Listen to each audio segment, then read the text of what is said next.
Hi friends, అందరికీ good morning. ఫ్రెష్గా మా నాన్న చేపలు తెచ్చాడండి. కడిగి వాటిని నీట్గా చేసుకొని బాండి పెట్టి ఆయిల్ వేసి ఆనియన్స్ వేసాను. అవి డీప్ ఫ్రై అయ్యాక అల్లం వెల్లుల్లి పేస్ట్, ఉప్పు, కారం, మసాలా అన్నీ వేస్తున్నానండి.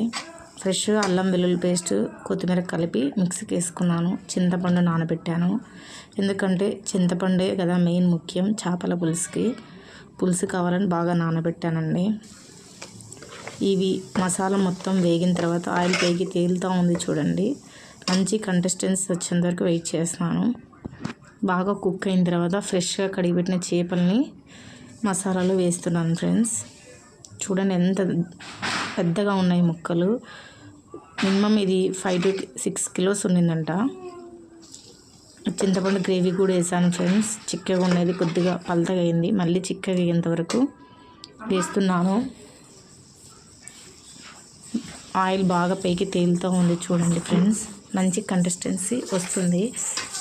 కలర్ అంటే మాకు ఇంట్లో కొంచెం లైటింగ్ తక్కువ ఉండడం వల్ల మీకు కలర్ సరిగా కనిపించట్లేదు. ఆయిల్ బాగా పైకి తేలుతూ ఉంది చూడు ఫ్రెండ్స్. పులుసు మంచిగా రెడీ అవుతుంది. ఇప్పుడు చింతపండు పులుసు మొత్తం తీసేసాను, అంతా పక్కకి వేస్ట్ అయ్యేదంతా. ఈ పులుసును ఇక్కడ వేస్తున్నాను ఫ్రెండ్స్. కూరలో 2 కిలోలు చేపలండి. వాటికి పెద్ద నిమ్మకాయ సైజులో మనము మిక్స్ చేసుకున్నాము, పులుసుని వేస్తున్నామండి. అంతా సిమ్లో పెట్టి ప్రాసెస్ అంతా చేశాను. పులుసు వేసిన తర్వాత మంట పెంచాను ఫ్రెండ్స్. ఇప్పుడు ముక్కలు మొత్తం వేస్తున్నాను, చేప ముక్కలన్నీ.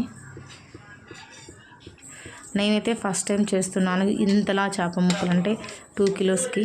చూడండి టేస్టీగా వచ్చింది ఫ్రెండ్స్.